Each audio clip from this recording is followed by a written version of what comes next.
Абай. Слово 7. Ребенок рождается на свет, наследуя два начала.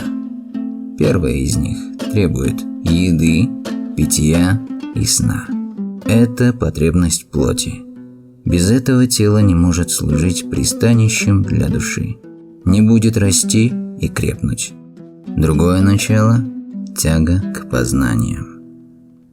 Младенец тянется к ярким вещам, берет их в рот, пробует на вкус и прикладывает к щеке.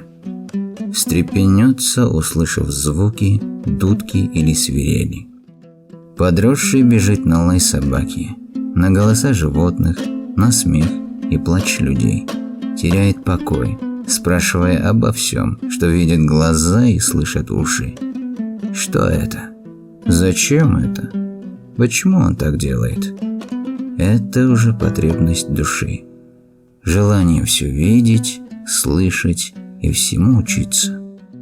Не раскрыв для себя видимых и невидимых тайн Вселенной, не объяснив всего себе, человеку не стать человеком.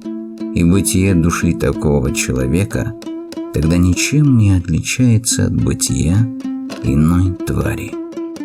Изначально Бог отличил человека от животного тем, что наделил его душой.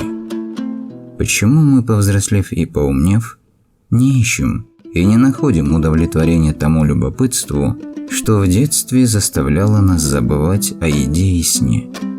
Почему мы не избираем путь тех, кто ищет знаний? Нам бы неустанно ширить круг своих интересов, множить знания, которые питают наши души.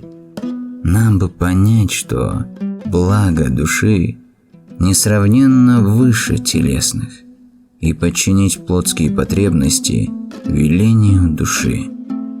Но нет, не стали мы делать этого. Кликушествуя и каркая, не продвинулись мы дальше навозной кучи у аула. Душа правила нами только в детстве.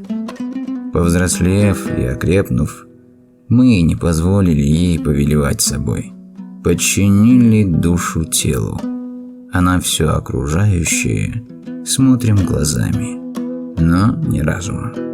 Не доверяемся порывам души, довольствуясь внешним видом того, что охватывает взор, не пытаемся вникнуть во внутренние тайны, полагая, что ничего не теряем от этого незнания.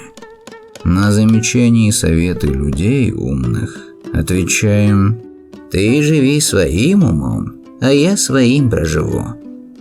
Чем быть богатым чужим умом, лучше быть бедным, да по-своему». Мы не способны оценить их превосходство над нами, не понимаем смысла сказанного ими. Нет ни искры в груди, ни веры в душе. Чем отличаемся мы от животного, если видим только глазами? В детстве мы были лучше. Тогда мы были человеческими детьми. Стремились узнать как можно больше. Сейчас мы хуже скота. Животное не знает ничего, но и не стремится ни к чему. Мы не знаем ничего, но готовы спорить до хрипоты. Отстаивая свою темноту, стремимся свое невежество выдать за знание.